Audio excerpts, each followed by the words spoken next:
Good morning, everyone. You can grab a chair, get settled in there. We'll begin.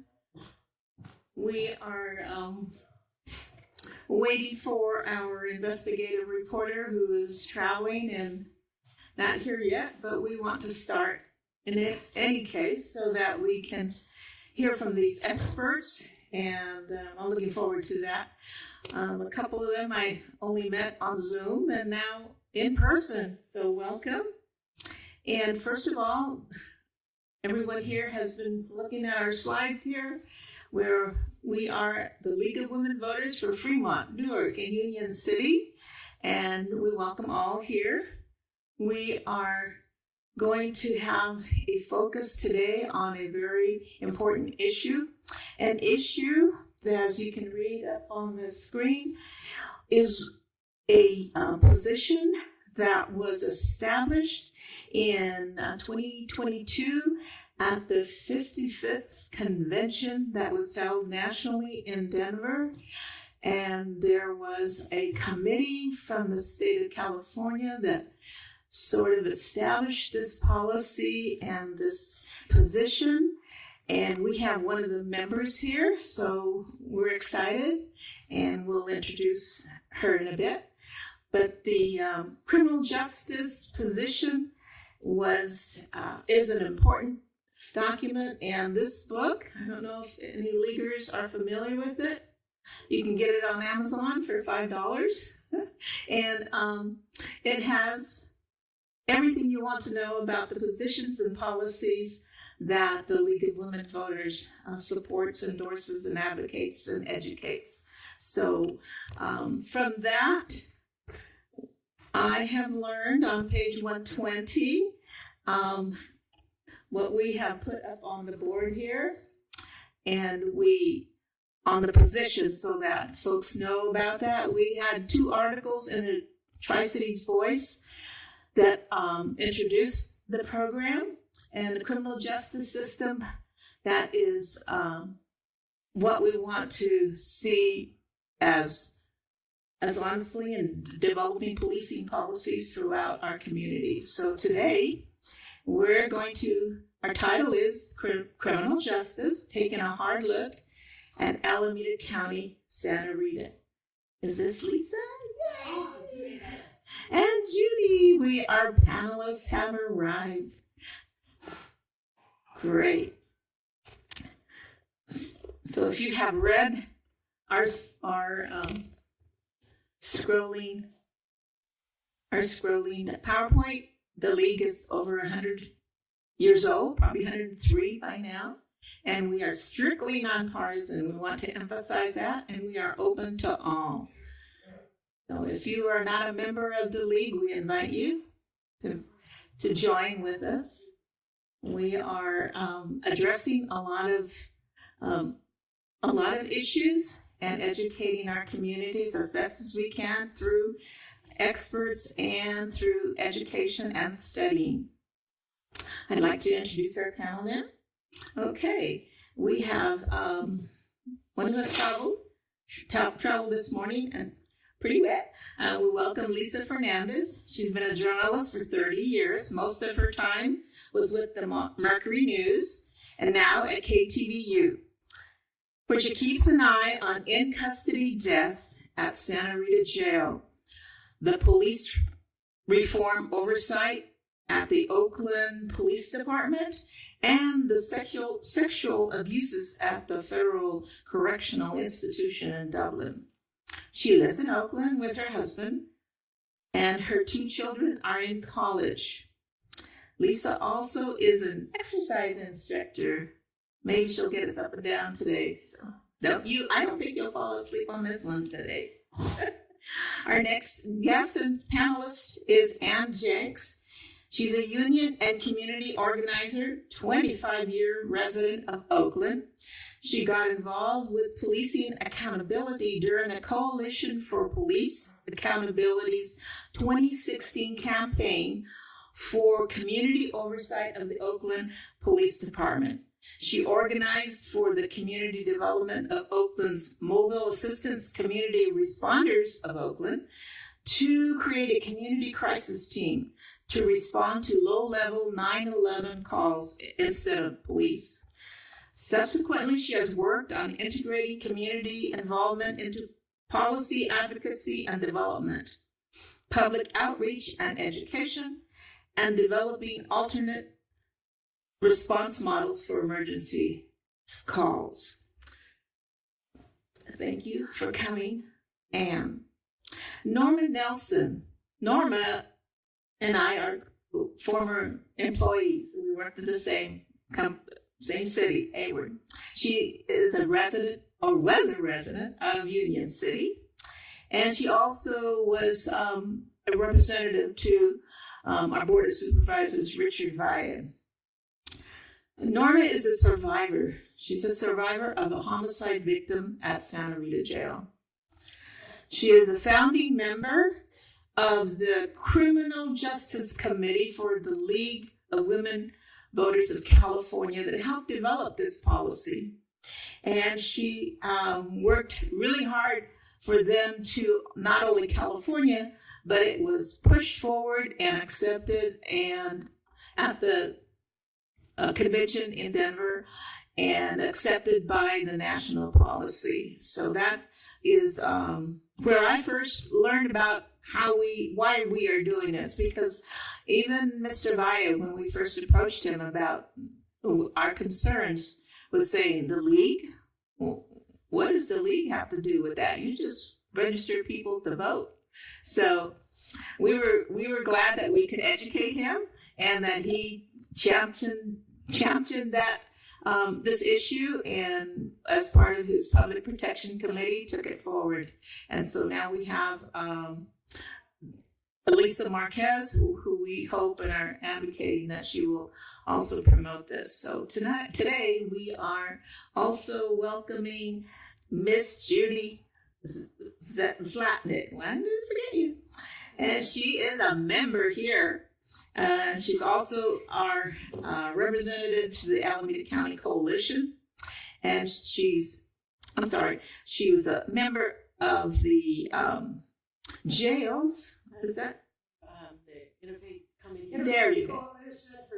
Yes, I should read it from here. Yes. So Interfaith Coalition for Justice in Our Jails.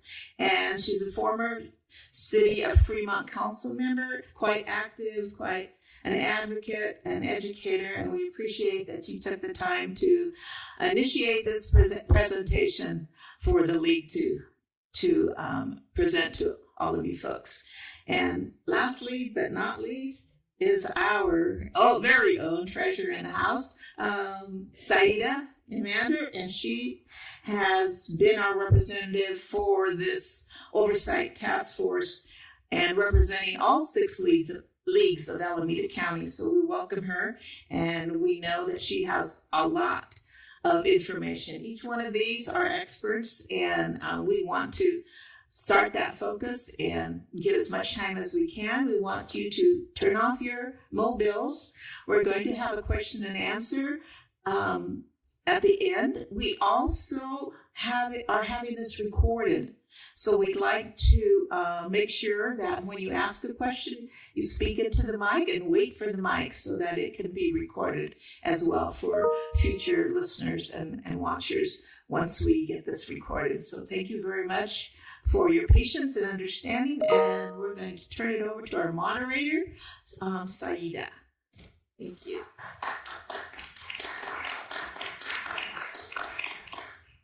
Thank you. All right. Good morning, everyone. Thank you so much for braving the weather to join us and to discuss this important topic. We have, as Angelina pointed out, a really informed panel, and we wanted to make sure that we utilize their expertise and knowledge and share that with all the league and community members that we have. We don't have a lot of time. This is actually quite an extensive topic, so we may go a little bit fast in some areas. I'm going to start off by asking Norma Nelson to elaborate on why LWEC is interested in this topic and to give us a broad background on roles of the jails versus prisons, and as well as AB 1185, which is the basis of the sheriff oversight. Okay? And I'm going to ask the panelists, because we're recording it, if you have to speak in the microphone, and although a question or something may be directed to one particular panelist, if the other panelists have something you want to add, I think you should feel free to do so. Go ahead. Thank you very much. Can you?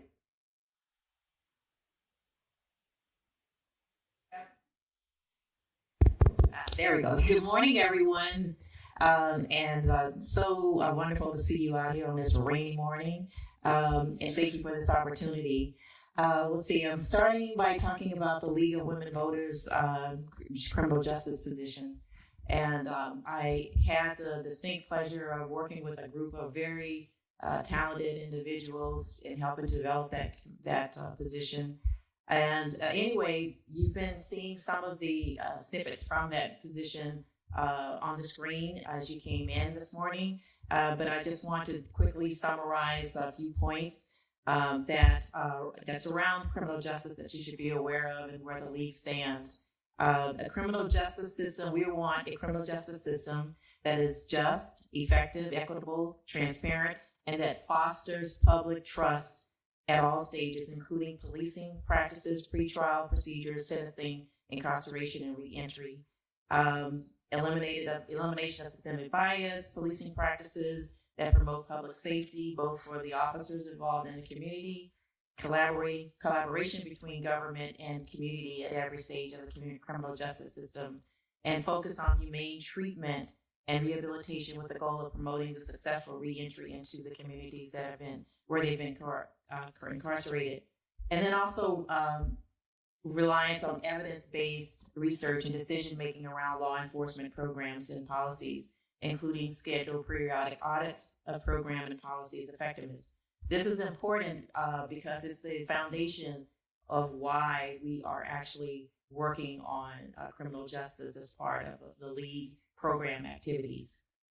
So the rest of it, there's like a few pages of documentation that go along to support this, which you can find in the book that Angelita referred to, or on our website at lwvc.org. I wanted to touch upon AB 109 for a minute because it talks about the criminal justice system in terms of what the criminal justice system represents in Alameda County and in every county for that matter in California. So this was a law that was passed a few years ago where basically because the state of California prisons were over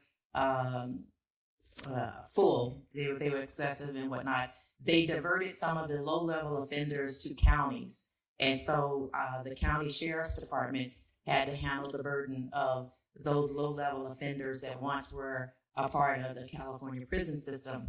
So they passed this proposition AB 109 and established community correction partnerships in every county.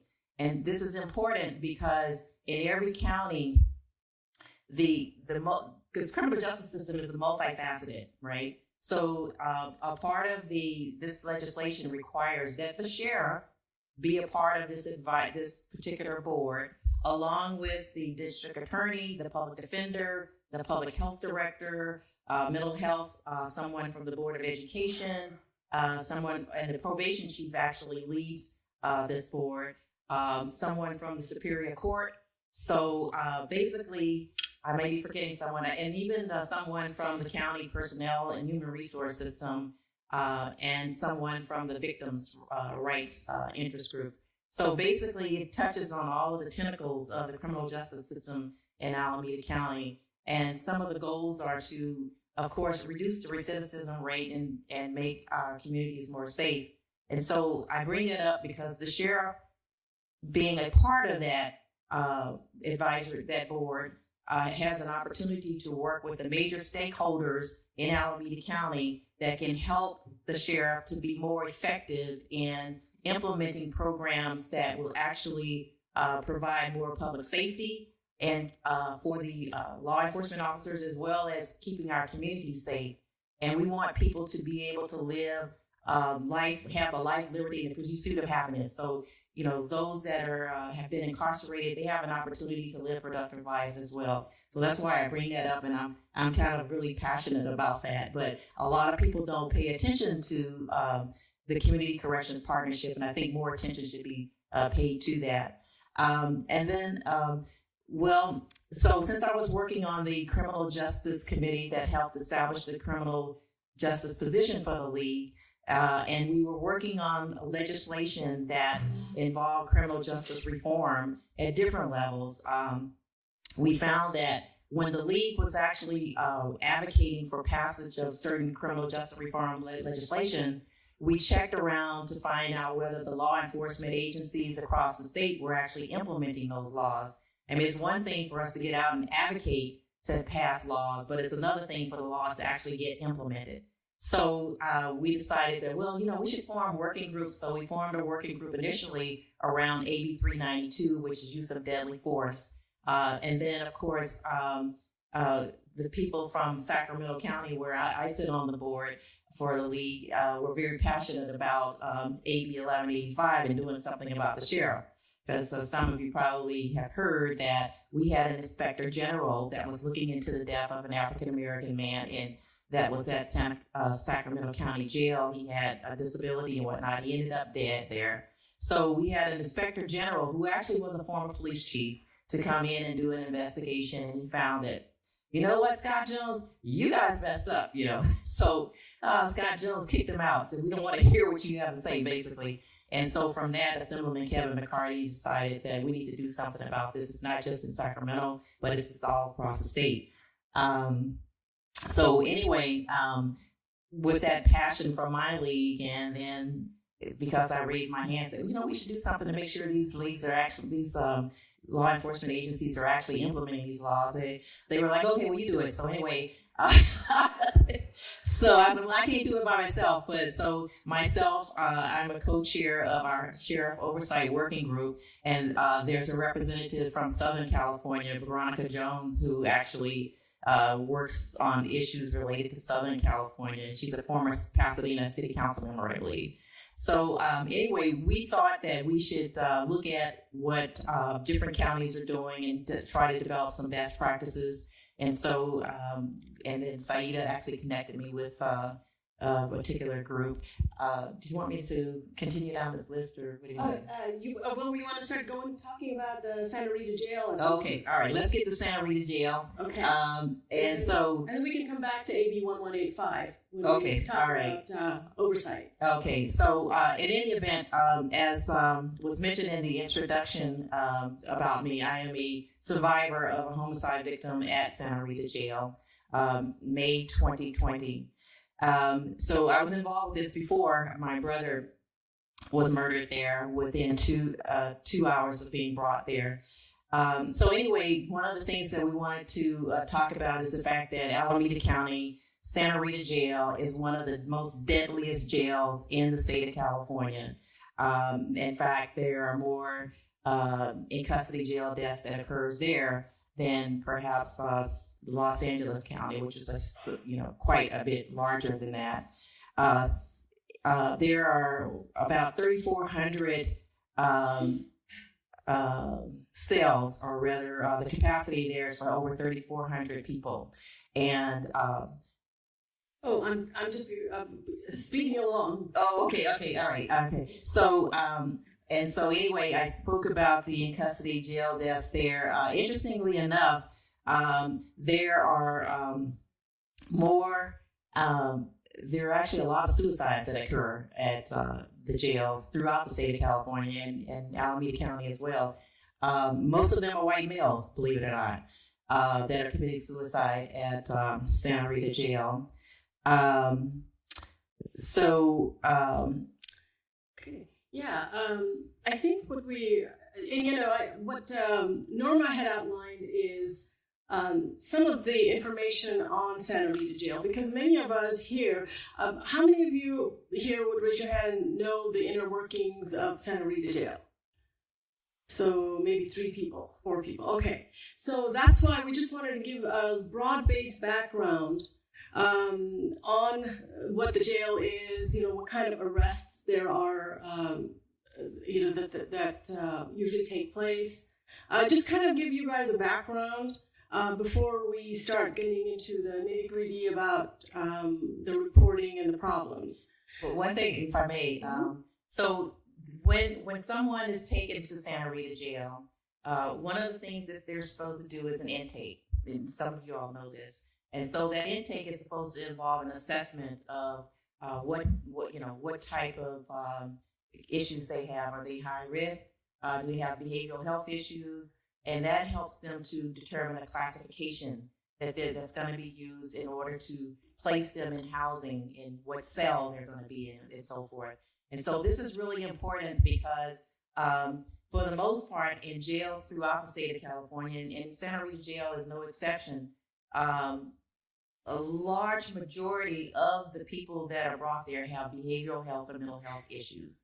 And so it's that step, that intake step, and that classification step, and that housing step. Those steps are very important.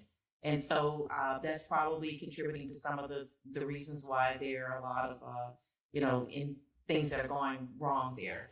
All right, the next slide is all about the various jail arrest categories. What I thought was interesting about this one was there were so many misdemeanors that, there's such a high percentage of misdemeanors. I don't know about you, but I didn't know the difference between a jail and a prison. Does anybody here want to elaborate what the difference is? If you are arrested, the first place that you go is going to be a jail. And the challenges for jails, they will tell you about ad infinitum, is that there are people who are going to be there for a very brief period of time. And there are people who are there for much longer. If you're arrested for a serious crime, you could be there for 2 or 3 years for the entire adjudication and either a plea deal or for your trial and sentencing before you're sent to state prison. So what is most notable about the difference between jails and prisons is you tend to have many more services in prisons than you do in jails. And when you talk to people who have been in both, they vastly tend to prefer being in prison. It's a more stable environment. There's many more services available. So they're handling everything. The numbers of misdemeanors in jail, they say, has been reduced probably from this data. But you have people who are there for a very, very brief period of time. And you have people who are either there under AB 109 for a year or pre-sentencing, right? So you have people who've never been convicted of anything. And then you also have the people who are convicted and under. Okay. Yeah, thank you. All right, here's a little, just brief on operations. Apparently, they have educational, vocational programs, rehabilitation initiatives, special populations, community engagement. So that's kind of give you just kind of a broad background on Santa Rita Jail operations, what goes on, what it seems like there's also, people who are awaiting trials, people who have probably not even yet been charged, etc. So, okay. And this is I think it's back in 2021 as well, on who's bringing people to Santa Rita Jail. As you can see, the majority of that is by Alameda County Sheriff, which makes sense since Santa Rita Jail is in his territory. And I think the city of Dublin, I believe, contracts with the sheriff for their policing, law enforcement. Anyway, just take a quick look at that. I didn't realize that the U.S. Marshals had that many in there. Huh, okay. All right. Okay, now we're going to get going with what have we actually seen in Santa Rita Jail? What has caused people, citizens, residents to have concern about the way it's running. And Lisa Fernandez, as you know, has done an extensive amount of reporting on this. And we've just put up some of her articles that she has worked on. Lisa, you want to take it away? The first one is by The Oakland Man Left for Dead at Santa Rita Jail. You want to talk about it? Yes, thank you very much. And I thought maybe I would put some anecdotes to Norma's lovely wide scope of it, and maybe I could put some anecdotes to it. In 2019, I had also read headlines, Santa Rita, deadliest jail, and Alameda County, and it was actually my husband's idea. He goes, why don't you pull every autopsy in the jail and find out what's going on? But the assumption was maybe that they'd been arrested for minor things and, wanted to know the racial breakdown of who's dying. Anyways, autopsies are, very informative reads. And the first go around when I did this in 2019, I pulled like 5 years of records. And the first thing I noticed was there was a direct correlation with the number of people who died by suicide in jail and put in isolation. So when the sheriff Ahern used to come out and be like, well, we can't help it if someone wants to kill themselves, they're going to kill themselves. It actually may or may not be true. If you put someone in isolation and they're mentally fragile, to begin with, you're adding to that trauma. And many of you in this room might know there was a lawsuit, the Babu lawsuit, filed by Kara Jansen, also a lawyer in FCI Dublin. And they actually put together this correlation of isolation and suicide. And because of their lawsuit, there's a 6-year consent decree over the sheriff. And now they're looking at isolation units. It can only be there for X number of days. And there are some reforms made with that lawsuit. So that was trying to minimize the number of suicides. And actually, I think there hasn't been as many suicides since that lawsuit. So then I want to jump to like the next round of trends that I noticed were, and this goes exactly with the slide on the board that said the 2 biggest deaths are natural and suicide. Natural. So then comes the death of Maurice Monk. I don't know if any of you know about this case. It would have flown under the radar had it not been for several tips to our office and the diligent work of an amazing civil rights law firm, Lawyers for People, led by Adante Pointer, who used to work for John Burris, and they're like the civil rights law firm now that basically is doing all the good work in this topic. And so, to recap the death of Maurice Monk, he died of natural causes, but he was left for dead for 3 days. No one went into the room to check on him. There were stacks of food trays that the deputies had just popped in through the cell door. It's all online at KTVU.com. You can Google it, and we have video of it. And so he also had diabetes and hypertension and schizophrenia. And his sisters from day one had said, my brother needs this medication. And they got bureaucratic pushback. We can't do this. We can't do this. Finally, on the 4th day, when the sisters were able to they had all the documentation from Kaiser, what he needed. Finally, the jail said, fine, bring him his medicine. And they found him dead that very day.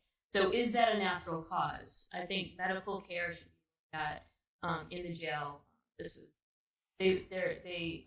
The Maurice Monk's children just won $7 million from the sheriff, the largest single amount in the jail. Which brings me to money. I'm just going to jump ahead. So I just want to know, why are people dying in jails? Can it be prevented? And in 2 of these cases, you could argue if changes were made at the jail, you could possibly save more lives. So then you look at, well, how much does this cost? And so I started to look at years of all the big cities and the police departments. If you have oversight over your police department, Oakland, San Francisco, the sheriff, San Jose, if you have oversight, what's your dollar payout amount for excessive force and wrongful death suits? That's, someone dies, or you get tased by police, or you get tear gas by police. Those are called excessive force, and then wrongful death is if you die, but it doesn't have to be death. So the reporting showed that over I looked at 2014 to 2019. Just reporters usually do 5 years just to begin with, just to see what's going on. And the police payouts for Alameda County Sheriff was $27 million at that time for a 5-year span. Compared with, actually, I don't know, I'm going to get to the comparison. It was the single highest dollar amount in the county. Vallejo Police had the single highest rate per capita. So both of those departments have zero oversight. Zero. Oakland, San Francisco had the lowest dollar. I think Oakland at the time was $3 million for a 5-year. And they have the strictest oversight. Thanks. Art to Anna Jenks. And if you know John Burris, there is a federal monitor over, so they have like 2 forms of oversight. And people complain about it all the time, but there's a direct correlation to how little money they've spent because the police have to meet reforms that a judge looks at or a commission looks at. And these are independent agencies that are not connected to the police at all. So I had a quick question for you, Lisa. Some of these issues, is it related to staffing? Is there not, or is it to training or... Yes. I mean, every department will tell you that they're understaffed. Every single department is going to say so. Kind of no to that because everyone is, and some do better than others. That's my answer. Yeah.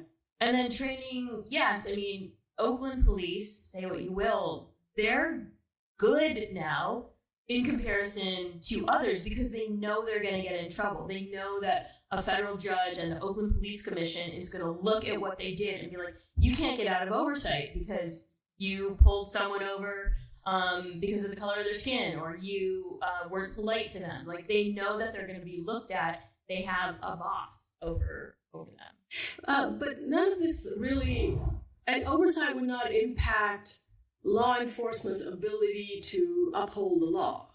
No. In fact, as Anne will argue, it makes them better police officers. So, I mean, here's the thing about lack of oversight.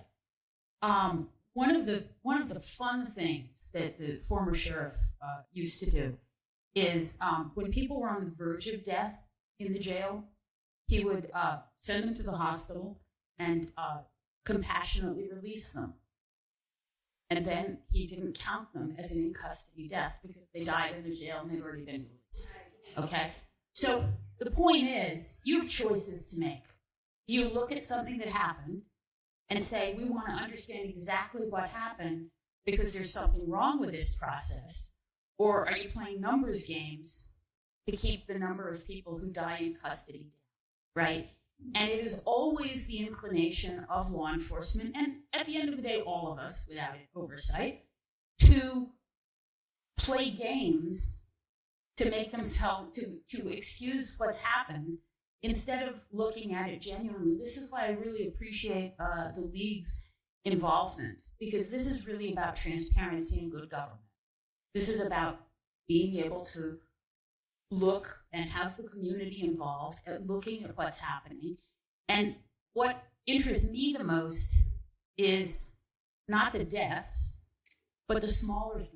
Because if you have ways of looking at the smaller things that are happening, there's 2 groups of families that have people with mental illness in them who are all over sheriff oversight because these folks understand. And they've been talking for a very long time about when somebody's arrested, that you can't get them their medication, right? If years and years ago, there had been a way for community members to go somewhere and talk to an oversight board and say, we have our family members arrested and we can't communicate that they need their medication for days, then I would argue there would have been a whole look at what the intake process is. And then maybe deaths don't happen as a result of a bad intake process, right? I mean, it's like, it's having a mechanism and a conversation about, and that ultimately is about how you're going to effectively police and how you're going to effectively run a jail, instead of, like in Oakland, we have officers who have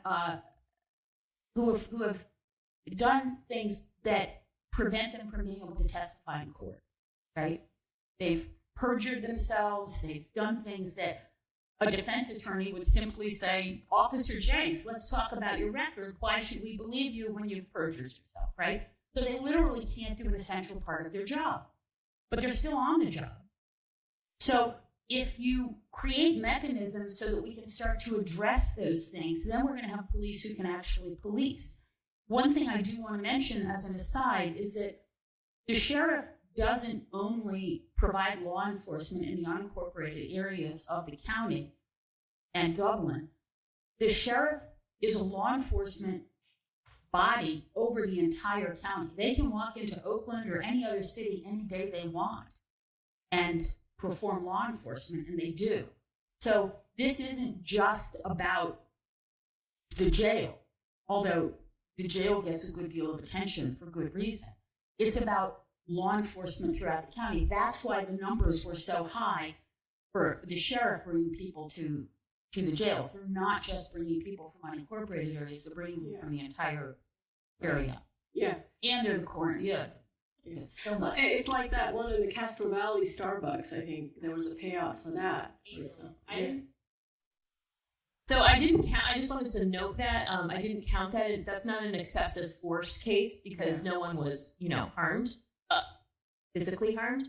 However, this was the highest payout the sheriff had ever paid out. It was last year, I believe, $8.25 million for violating a family's constitutional rights. They were waiting for the bathroom to open at Starbucks, and the deputies assumed that they were car burglars because it was a Black family. And so their law firm got them $8.25 million.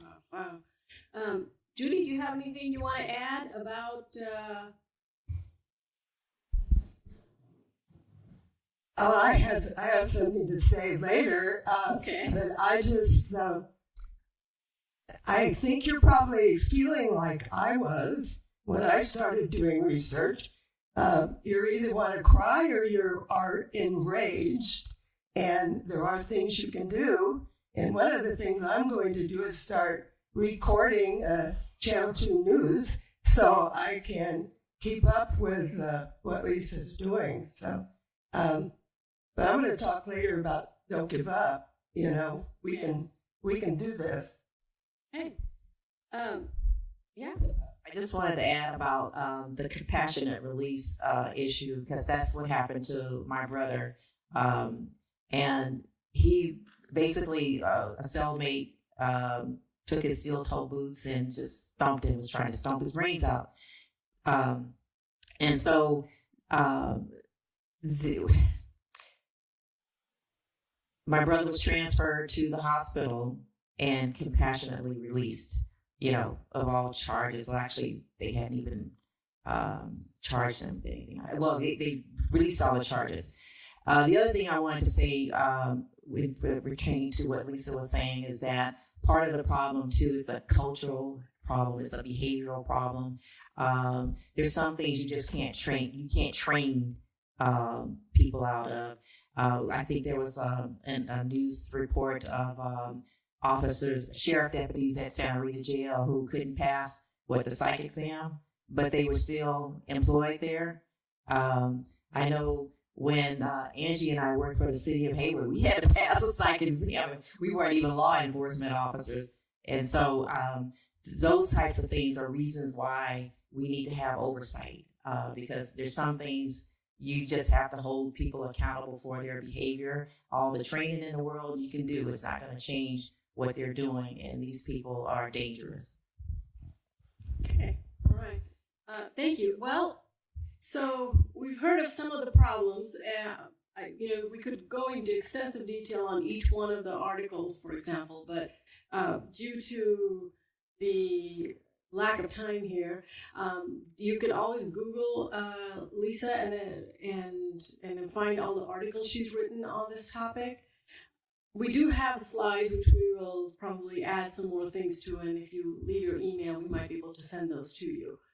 So, okay. Now, I think we have to start talking about what can we do. Yeah, and you have mentioned, and Norma has also mentioned AB 1185, and you talked about the importance of oversight. Maybe we can get into what we, the coalition, and others are proposing.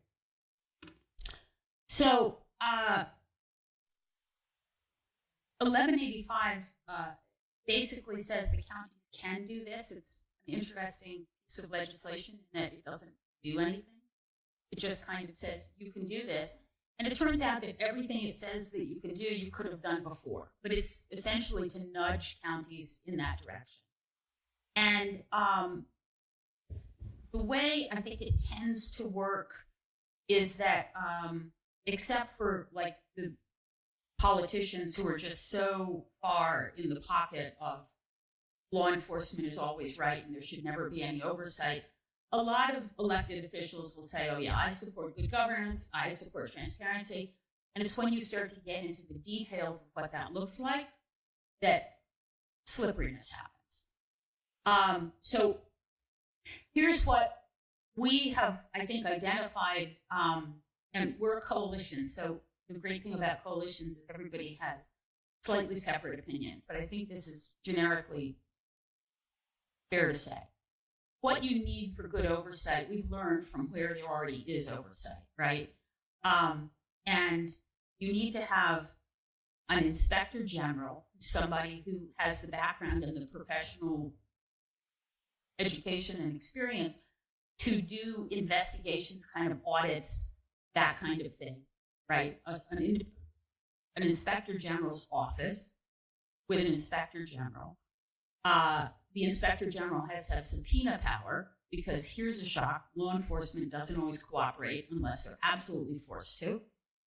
You need to have an oversight board made up of community people with strong interest and a willingness to spend the time to really delve into this. In Oakland, the people who are on the board say they spend between 15 and 20 hours a week on issues, right? They're volunteers and on issues around the oversight that they do. So they're really delving into it. And the oversight board also creates a place for people to go with issues. Ultimately, what's going to happen, or what would happen, is that the Board of Supervisors would be thrilled to have an oversight board and an inspector general, because then when people show up with issues around the sheriff, they have somewhere to send them, right?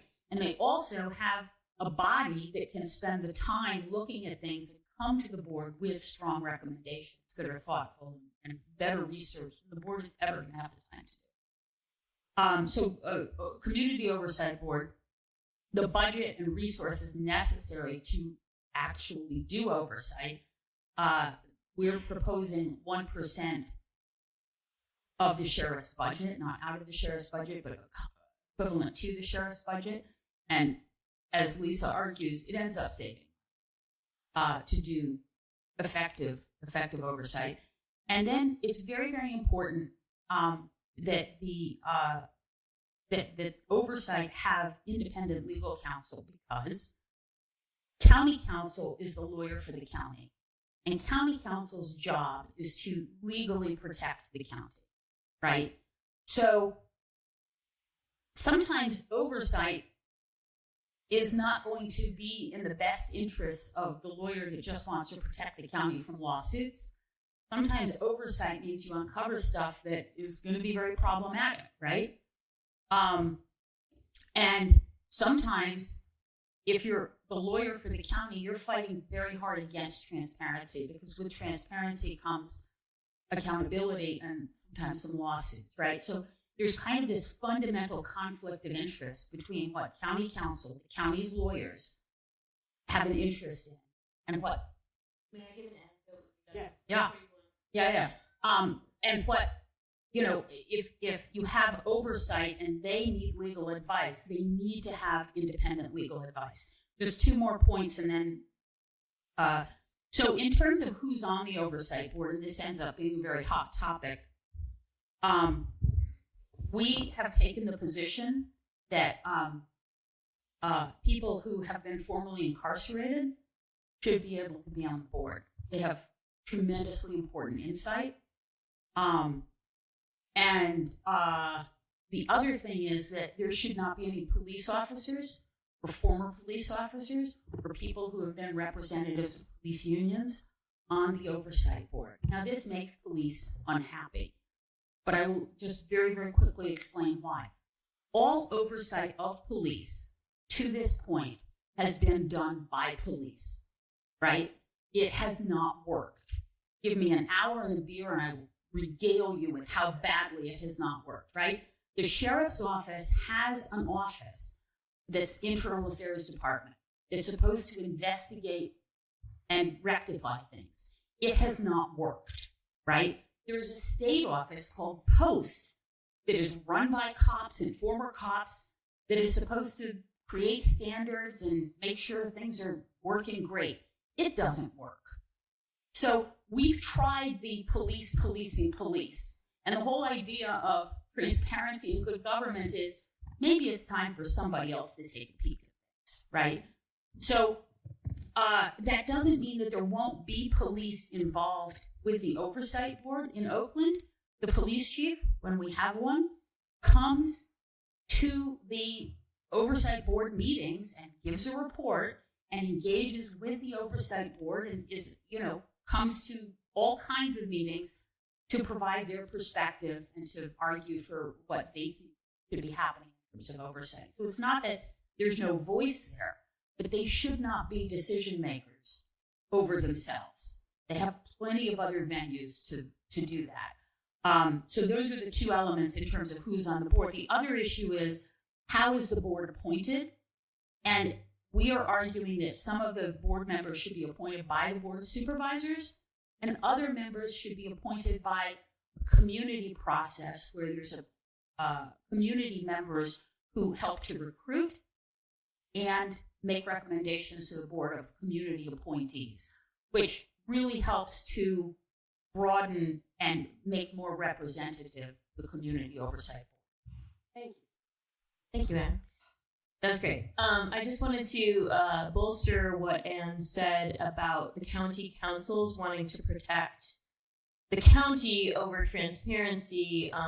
In my reporting, I can't say who, but several sources have told me that even when the sheriff's internal investigations unit has wanted to find for, it's complicated, but there's a law that makes police records public in a very limited accounting. Nancy Skinner had a law, SB 1421. One of the mandates that has to be public is dishonesty if internal affairs found that a cop lied. So in Maurice Monk's case, there was allegations of like doctoring the logs, like we checked on him, right? But there were no findings of dishonesty for the report. I could never get my hands on any public report. It was only through a private lawsuit that this video came out, even though I'd asked for it a million times. So a source said, we're told not to fine for dishonesty by county council so that we don't have to make any of this public. So there are glimmers when actually the deputies, police want to maybe do the right thing and air out the people they don't agree with. And the lawyers, the county's lawyers say, don't do it. It's going to cost us a lot of money.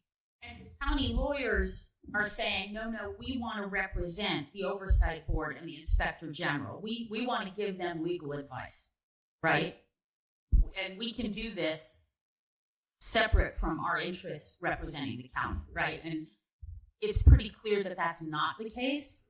Right. But I'd say that the dynamic is that the county council is in almost every board of supervisors meeting, both public and private, right? So you're asking the board, and this is why we really need people to help, you're asking the board to say no to the person that they sit next to 8 hours a day, right? This county council is in every meeting with them.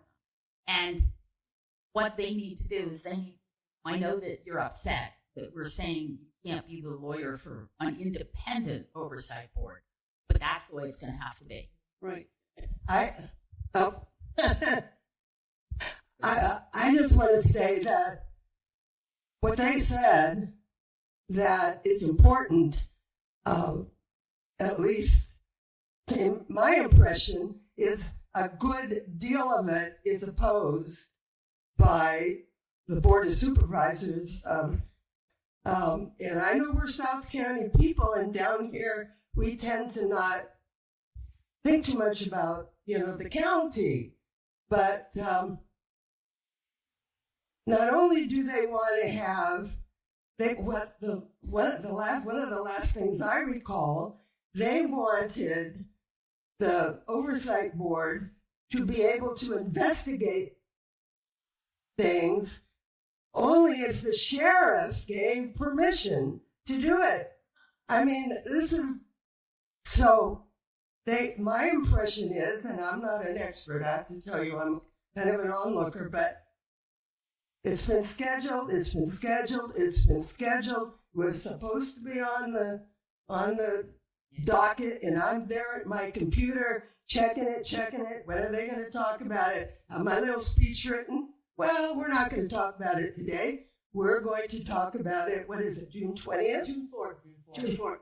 June 4th. Oh, I thought it was And we will have an action alert for everyone. So we have time, you have time, but it's my impression that my Board of Supervisors person and other Board of Supervisors persons in the South County are crazy about this idea, and they're not going to vote for it unless the public lets them know that they're going to be in trouble at the next election if they don't do it. I'm sorry, you can't just be nice about asking public officials sometimes. Now, I have to tell you, when I was a city council member, boy, I'd be overjoyed to have responsible citizens out there doing some of the work for me and then come give me the facts. And that'd be super. But that was a wonderful explanation of just exactly what's important. And this lady, she's my hero. She's one of my heroes. She's a muckraker. And let me tell you, there's lots of muck in the Santa Rita Jail. Thank you. I just wanted to add that with the sheriff oversight group that we have at the state level, we've looked at some of these oversight boards throughout the state. And I just want to emphasize the importance of supporting what Alameda County is proposing and in terms of having an independent counsel.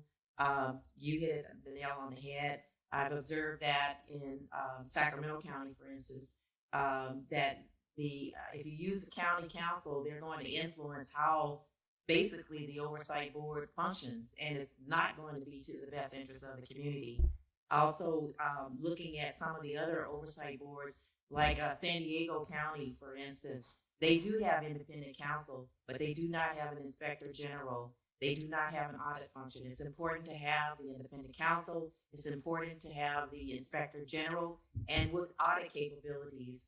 And I can tell you in Sacramento, for instance, even though it's the city, there's a police accountability expert there who actually did an audit of the police department there, and some of the findings that she presented in a public hearing actually blew the minds of the mayor and city council in Sacramento. So that audit function is very, very important. The city subpoena power, which of course they've agreed to already, but also be reminded that having oversight for a sheriff is different from having oversight for police. The police chief, as you all know, in Oakland, is many times as the police chiefs have been fired there. But the sheriff is an elected official. So you can't wait for 5 years for a change. There has to be an ongoing monitoring, accountability, and transparency. So, I want to agree with what you guys said about the independence. I don't know when it was, it must have been Wendy Still, but I popped in on one of these supervisors meeting, and I think it was Wendy Still who was saying this should be a collaborative commission with the sheriff, and in my humble opinion, it shouldn't be collaborative. It should be independent. Maybe you collaborate, maybe you agree on some things, but when she said collaborative, then no, it needs to be an outside entity. And just one more thing, and this might be a little controversial, and maybe Anne can speak to this, but in reporting on Oakland Police Commission, it's had lots of fits and starts, and it's done a lot of good things. Most recently, it has been, and maybe it's like on the mend right now, but it had been mired last year at least in dysfunction because of people's personalities. And when you draw in people from the community, they're not paid, they don't know what they're talking about, they might have their heart in the right place. They kind of stalled a lot of things, and they delayed on the chief, and you saw that they were pushing back with the mayor. So it became like, so maybe Anne has a way to, when you select your community members, how can you weed out some of the dysfunction? And that's thank you, Lisa. That's a really important point you made for why the coalitions are recommending a selection panel. There is a selection panel in Oakland. So we don't have the time, and I'm really trying to reserve a little bit of time at the end to talk about the federal women's prison in Dublin, which is not why you came, but you'll be talking about it when you leave, so we might as well. We have Lisa here, and I'm really trying to save us 5 minutes at the end for that.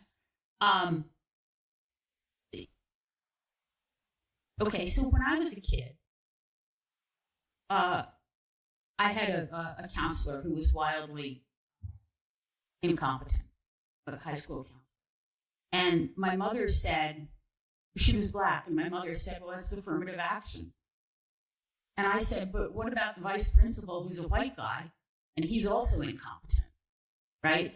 I would argue that there are government officials who are incompetent. We had the most terrible sheriff, and this sheriff she defended the officers who couldn't pass the psych exam. She's working behind the scenes against any kind of oversight, even though she ran on oversight. I mean, the idea, they were bad for a little bit, the Community Oversight Board. And I can point to lots of other officials who have been bad for a little bit, and you try to fix it and you move on. I just don't think that that's an argument against community oversight any more than it's an argument against the mayoral system in the city just because everybody's upset with the Oakland mayor right now, right? Sometimes things go badly and you fix it. That to me is all that it is. And whether it's a community oversight or anything else, sometimes it does in fact happen that you've got the wrong people in there and you've got to fix it. And that's what they've done with oversight in Oakland. Seriously, if you made a tweet, or if you learned how to maybe tweak something, maybe not. I have opinions about what could have been done differently and what we should do differently next time. And I'm sure that we'll have people who are not stellar again. But, there's this old saying, somebody said, like, you should just pick a name out of the phone book and make them president, and it would be just as good, or at least not any worse. And there is a little bit of that. When I watched community boards function, and then I watched the alleged professionals function, I'm like, well, you know what? They're not doing so badly, right? And they have raised a lot of issues. And Oakland is one of the only cities in the country where you can go to a meeting.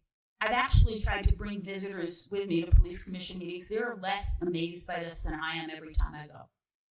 You can sit in a public meeting, and our police chief, when we have one, comes and has to answer to a group of residents on their job. It's phenomenal. It is unprecedented, really, in most of the country, right? And that ability to have those conversations is very meaningful within Oakland, and it gives people in Oakland a place to go when they have concerns and they want to raise issues. And I really do. I come back to these families who know the jail all too well because they have family members with severe mental illness. If they want a place to go and say, this is what's going on, this was our experience, and we need to address it, and the jail would run better for having those conversations. That's the bottom line, even if some of the people who get appointed are Okay. I just would like to add to that with all across the state of California, there have been newly elected sheriffs who have been progressive. But we're finding that, okay, even though they ran for office based upon making reforms, they're backing off on making those reforms. And I just want to say about the elected sheriff of Alameda County, I think it was like 24 years that she's been actually working in the jails. But she was actually commander. She was in charge of the jails before she was elected. And all of these in custody deaths occurred on her watch, and they're still occurring. That's why you need oversight.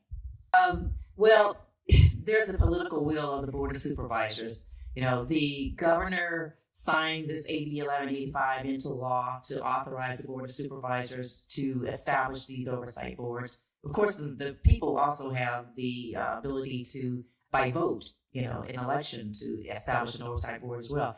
But the Board of Supervisors have to have the political will to be able to carry this ordinance and adopt it. And make it a strong and effective oversight board. There's pushback, though. They all have to be elected. You know, most of them have political careers and they want to continue to be in politics. So they are going to be influenced. But you, as voters, can also influence them as well. That's why it's important that you contact your representative on the Board of Supervisors and let your voice be heard, attend those meetings, and so forth, and let your voice be heard to support the people's recommendations in terms of an ordinance that's going to allow us to implement an effective oversight board with accountability and transparencies that need to actually do some reforms within the system. The Deputy Sheriff's Association, there's a statewide association. They've come out in opposition. They oppose AB 1185. They say we don't need that. You know, we will take care of our own. And in Sacramento County, the sheriff that we have actually just he didn't even bother trying to say that he was supportive of an oversight board. He said, we don't need it. I'm not going to support it. And that's that. So he is better than the previous one. But anyway, and then, of course, the sheriffs, I just gave you an example, Sacramento County, they don't think they need oversight. You know, they are elected. So the people hold them accountable when you vote for them. That's their position. And oftentimes, because of the structural issues and culture within law enforcement, it's really difficult to change. And even if you have a sheriff who wants to make criminal justice reforms within the sheriff's departments, you know, there are structures and cultures that's in place that makes it very difficult for them to make immediate changes. And so that's why it's important to have that ongoing accountability. The people bringing to their attention that, no, this isn't working right. You need to focus on this and you need to focus on that. They're often not paying attention to some of the details as well. And then I think that we've already talked about the police officer standards training. What can I say? It's pitiful. And one of the reasons why I say that is because I learned through this work that there's an organization called Lexipol that actually advises law enforcement agencies all over the state of California, and for that matter, throughout the country. They're very anti criminal justice reform, and they're all about making sure that there isn't any. And so, and they're a part, and that's Lexipol, and they're part of the police officer training, standards training. And then you have the Peace Officer Bill of Rights, which they should have some rights, so that they can go home to their families and what have you as well. But the member of the public, they're hired to protect and serve. And so there has to be some accountability, and oftentimes within those Bill of Rights, it takes away from the rights of members of the public. I think you guys. Just one point I wanted to get your take on.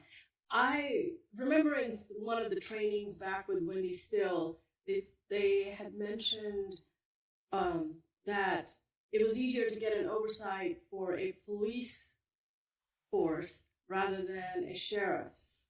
And apparently across the nation, there are more oversight boards for police versus sheriff.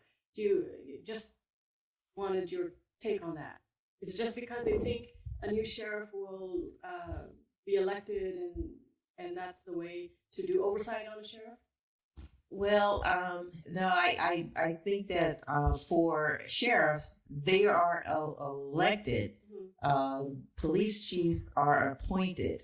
Yeah. And so they have a responsibility to the mayor and the city council and offer their staggered terms for that and what have you. And so there's also probably a little bit more public visibility and interaction with the police departments. Oftentimes people don't really notice the sheriff's department that much in terms of their interactions. But sheriffs are elected and they fight back, they're pretty powerful. I think we had one of the slides up that talked about how powerful they are. So I don't know if you want to add to that. Yeah. Go ahead. And one more barrier, one more is that I know was brought up was, now, we had many years of having funds. Economy was good, and now there seems to be inflation, etc. The county is going to have budgetary issues, and I know that's going to be brought up as, this oversight board system is going to cost money, etc. And just I wanted you all to respond to that. So here's what happened in Alameda County. We had a sheriff, and when you talk to supervisors, board of supervisors, our elected officials, they would say, Ahern is the third rail. You cannot touch Ahern. He's wildly popular. Look at every time he runs. Look at how much he wins by. And you cannot touch him. You cannot cross him. It will be the end of my career if I do so, blah, blah, blah. And then he was taken out in the primary. He didn't even, the new sheriff won by a majority. She didn't even have to run again in the general election. And I personally was very excited to go back to the people who had told me the sheriff was too popular to cross and that, therefore he was the third rail of politics, blah, blah, blah. And I went back and I was like, so now that it turns out the sheriff isn't the third rail and wasn't as popular, and people just elected somebody who ran as a reformer and campaigned saying that she supported sheriff oversight, I guess this is proof that, in fact, this is possible. And basically the supervisors were like, yeah, no, we didn't mean that. So, it's a little bit of, it's a game that gets played no matter what. The one difference under the new sheriff, I will say, is that when we had meetings, everybody who came to the meetings, and these were meetings run by the Board of Supervisors for a discussion of sheriff oversight. They held town halls organized by Wendy Still, and everybody who came was like, yes, we need some kind of oversight. Things are not good here. You could talk to very conservative people down county, and when the jail came up, they would go, yeah, things aren't right. It needs oversight.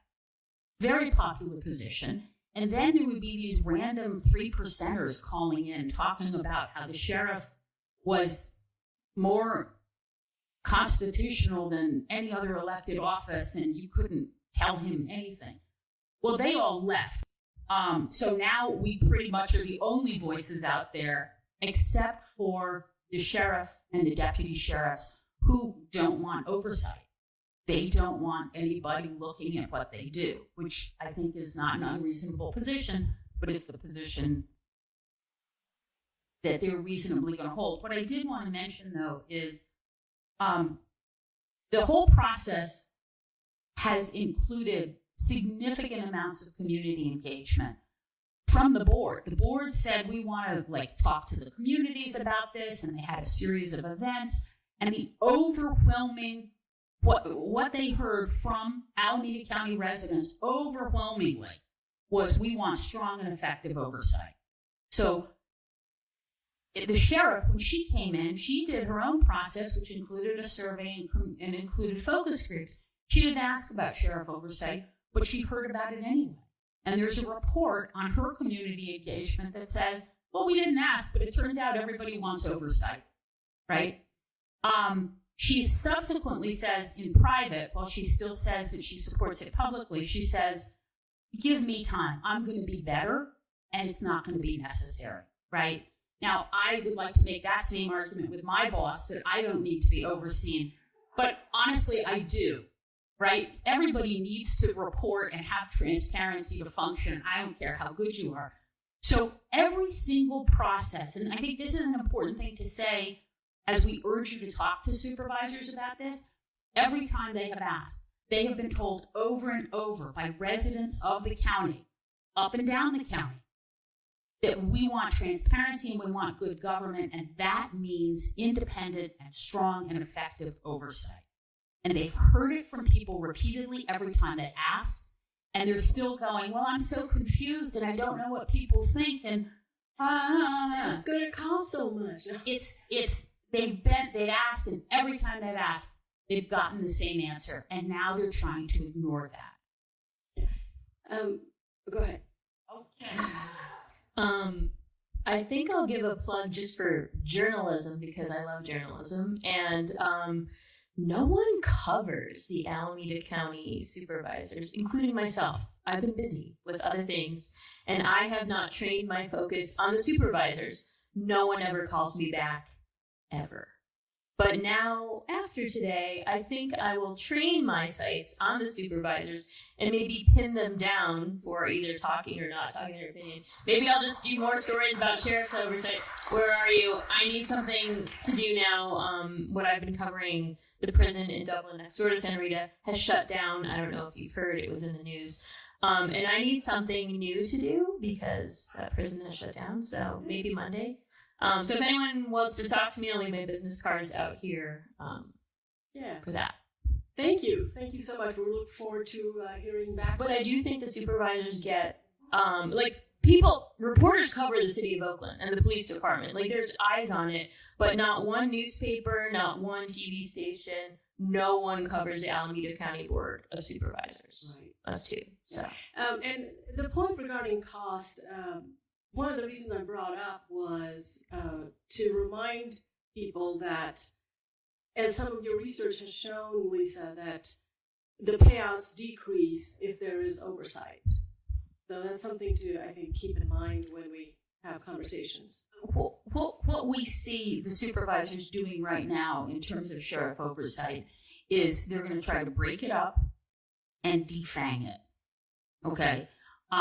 And the only thing that can prevent that is you engaging with the supervisors pretty relentlessly for the next month. They just need to hear from people, and they need to hear from people quite vociferously that we are not asking you to decide. Literally, the conversations are, well, maybe we should just have an inspector general. Maybe we should do something ineffective. We can always fix it later. Well, yeah, or you can say, gee, that was ineffective. Let's get rid of it. I mean, these are really ridiculous arguments. They've been discussing it for 2 years, and we really need people to just contact them pretty relentlessly and say, this isn't what we said. This isn't what we asked for. You don't break it up and say, well, we'll give you one piece, but not the other.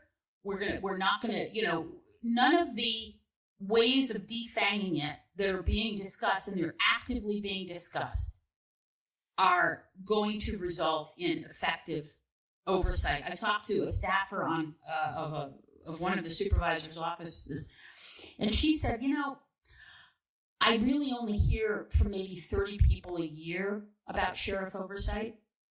So the problem is, it's one of those things that's good government, but it's nobody's one thing aside from me. I'm going to vote on this one issue, right? I don't care what other good you've done. I don't care what other bad you've done, but this is my one voting issue. and they're not hearing enough from people, except when they go out and ask, and then they get deluged with answers that they don't like. So we really, really, really need people to contact their supervisors and do that. Yeah, and if you have an action alert, and if you give us your email addresses, we can send you the action alert in a soft copy form where you can copy and paste, and it has links to their email addresses. The Patricia Shavarzik here, our lead member, is going to be passing out. And if we have a hard copy of it with phone numbers and what you can say as well, and then if you want to give us your email, we can send it out to you in a email format. And if you want to copy a reporter on some of these emails, which are public, here's my email, and then I'll know 24 people wrote their supervisors, and I could write a story. Right. Thank you. So just one more thing before we get to questions. ACLU has done a lot of work on this. Unfortunately, the representative couldn't be here to join us in the panel. But Elise Victory, I think she's on maternity leave, I believe, has written extensively. There's a blog post if you go to ACLU's website, and then you'll see much more detail about this. So just wanted to point that out. And the next meeting, the board meeting that the supervisors plan to address this is June 4th. So we have LWV, Alameda County Council Action Alert. It is being passed out. The print is a bit tiny here, but it'll tell you exactly what you need to say. And if you have any, now we have a few minutes to take questions. Miriam. Did I hear that Lena Tam has now been put on the Board of Supervisors? Yes. Do you think that's going to change anything? Please call her. Lena Tam. The question was about Lena Tam. Yes, she's on the Board of Supervisors. Call any supervisor and say, I heard you were planning to weaken sheriff oversight, and that's not what you've heard from the community we want, and don't do it. And I'll say that across the board. It's probably not true of Carson, but it doesn't matter. Just call any supervisor and say, I was in the grocery store and I heard you want to weaken sheriff oversight, and that stinks. And it's bad government, and it's lack of transparency, and I don't like it. Okay. All right. I feel like Judy referred to something she was going to say about that would make us feel better about what we can do. Did we miss hearing what you were going to say? Hey, whatever gave you that idea, Jane? Can I have a couple minutes? Yeah. Okay. Absolutely. Yes, you can jump in anytime. I asked for us to do this, the league, instead of talking about, general criminal, this, that, and the other. Be specific. And is this on? No? He's on. I don't see it. Can you hear me in the back? Okay? All right. I want to tell you about an organization very quickly that I have become somewhat active in. I go to the meetings. And I don't want you to leave here with, oh my God, this is hopeless because the BOS is not listening. And we have to make them listen. I mean, and sometimes you even have to stop being nice about it and tell them that they're really screwing up because you want this. And that's why I don't love these two ladies. Okay. I have become somewhat familiar with a group called ICJJ, and that is an Interfaith Coalition for Justice in the Jails. And this is an interfaith coalition, let me tell you. They go from Baptists to left-wing Christians like me. They have synagogues. They have one mosque, and we have it's an interfaith organization. And I have been convinced over my quote-unquote political career that people of faith are really in it for the long haul. And okay, so I want to tell you about a victory that ICJJ was part of. And this victory came about with the coalition of at least 5 different groups. One of the groups is a group that's a coalition of different groups. And, okay, one of the things that the county wanted to do is they wanted to build a $81 million separate building for mental health treatment as part of the jail. Well, people in ICJJ and most anybody in the mental health field said the jail is not a place to change that you don't want to be in the jail. You want to be somewhere else. First place, we don't have enough mental health people. Okay, so they started in 2015, and they have been on the case of the Board of Supervisors, and it's 2015 was a long time ago, okay? It took time. But the Board of Supervisors just postponed, got the county to say, well, we're not going to do this right now, and they just put it aside from consideration, okay? And so I want to encourage all of you, I think most of you are South County, that, okay, I want you to go to Google, and I know I just read something that Google is bad, but they may be have a monopoly, but go to Google and type in ICJJ, capital letters. That's all you have to use. Wham! You've got 3 pages of information on ICJJ.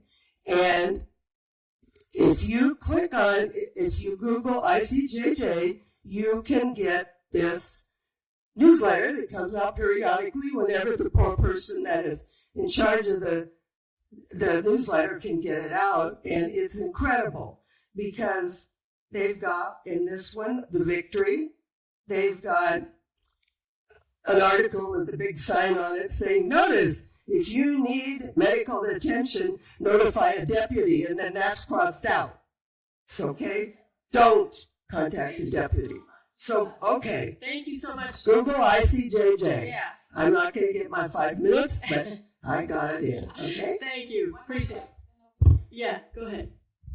So first of all, I want to thank you for coming today.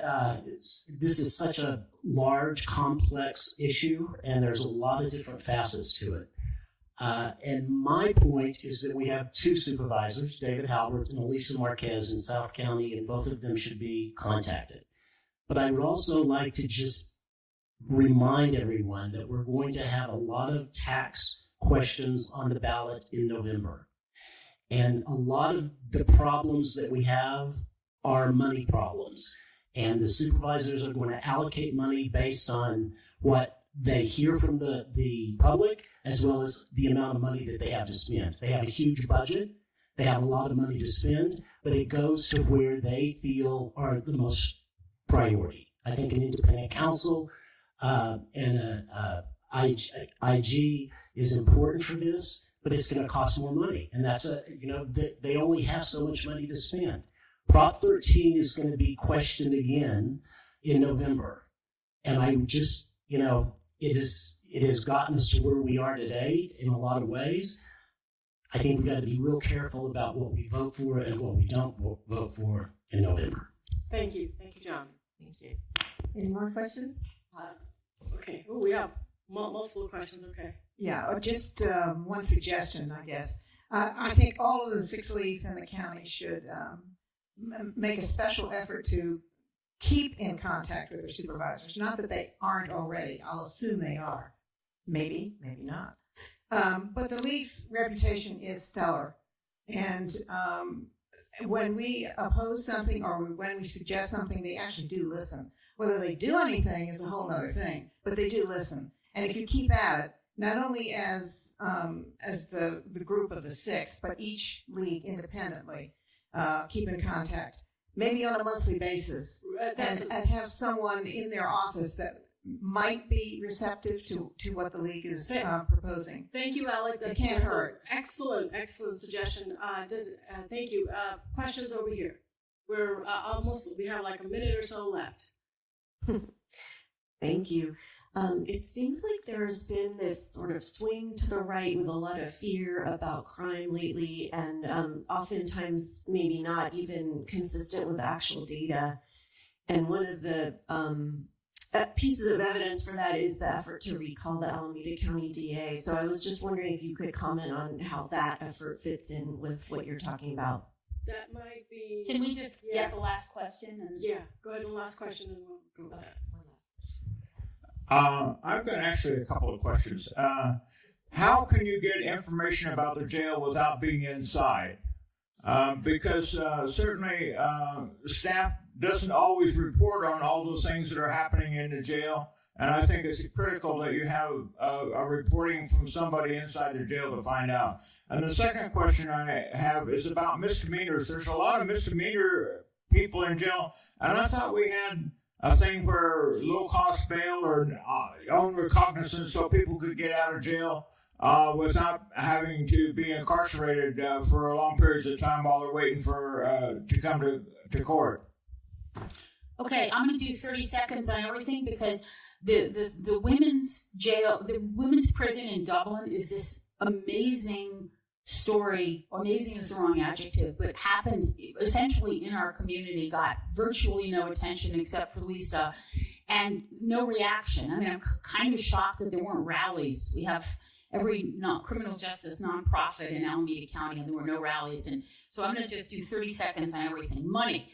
Yeah, it's going to cost a little bit of money. It's going to save money in the long run, but the independent counsel will not cost money because somebody's going to give legal advice to whatever entity is created, right? And if it's county council outsources work all the time. So they're either going to outsource it or they're going to do it and they're going to outsource other work as a result of that.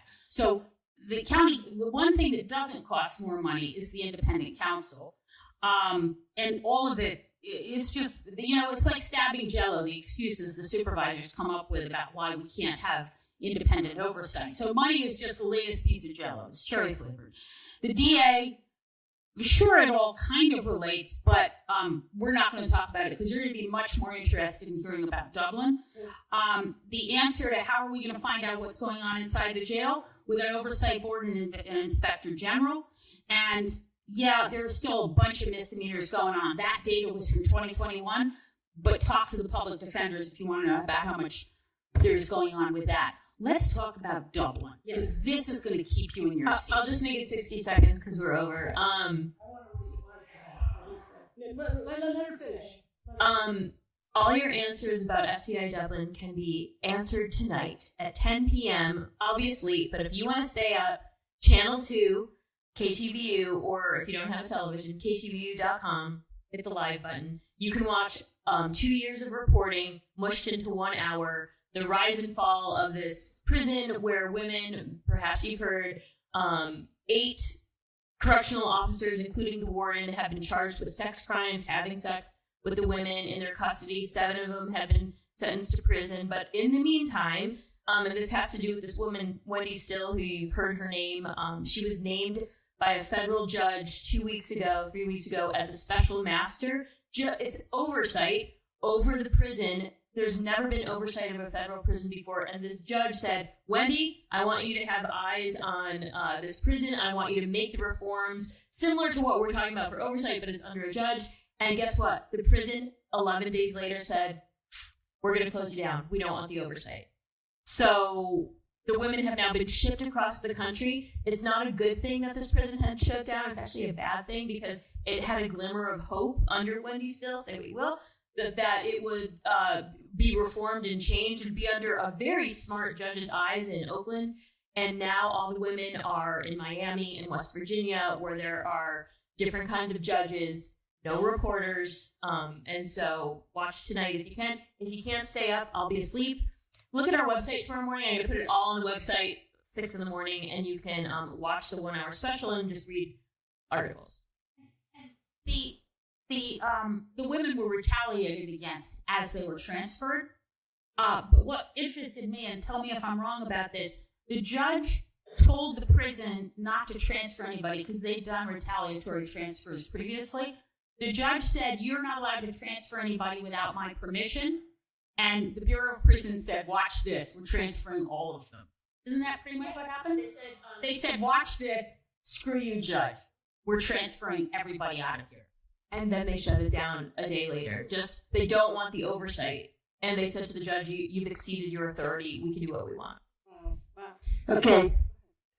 This gentleman here with the pink suspenders brought up something that's really, really important, and that is 60-some% of the people in Santa Rita are there for misdemeanors. They haven't committed a felony, and probably 60% of them or more, I read 70% somewhere, are there because they couldn't pay their bail. And I read in one news thing that Maurice Monk was in Santa Rita because his family couldn't come up with $2,000 and some dollars $2,500 bail, read right? on KTVU, and thank you for reading. So- He couldn't afford the $2,500. That was a misdemeanor. He basically had told the bus driver, I'm not going to wear my mask during COVID. He was schizophrenic. So he died because he didn't have $2,500. And so this, I think this alone, do something about bail would solve a lot of problems. You'd certainly have a lot fewer people in Santa Rita Jail. Okay? Thank you. Thank you, Judy. Thank you, Anne. Thank you, Lisa. Thank you, Norma. There's just so much more to cover. We're already a little bit over. We appreciate your patience in staying back and your questions. Feel free to reach out to Lisa or any one of us. And thank you for attending.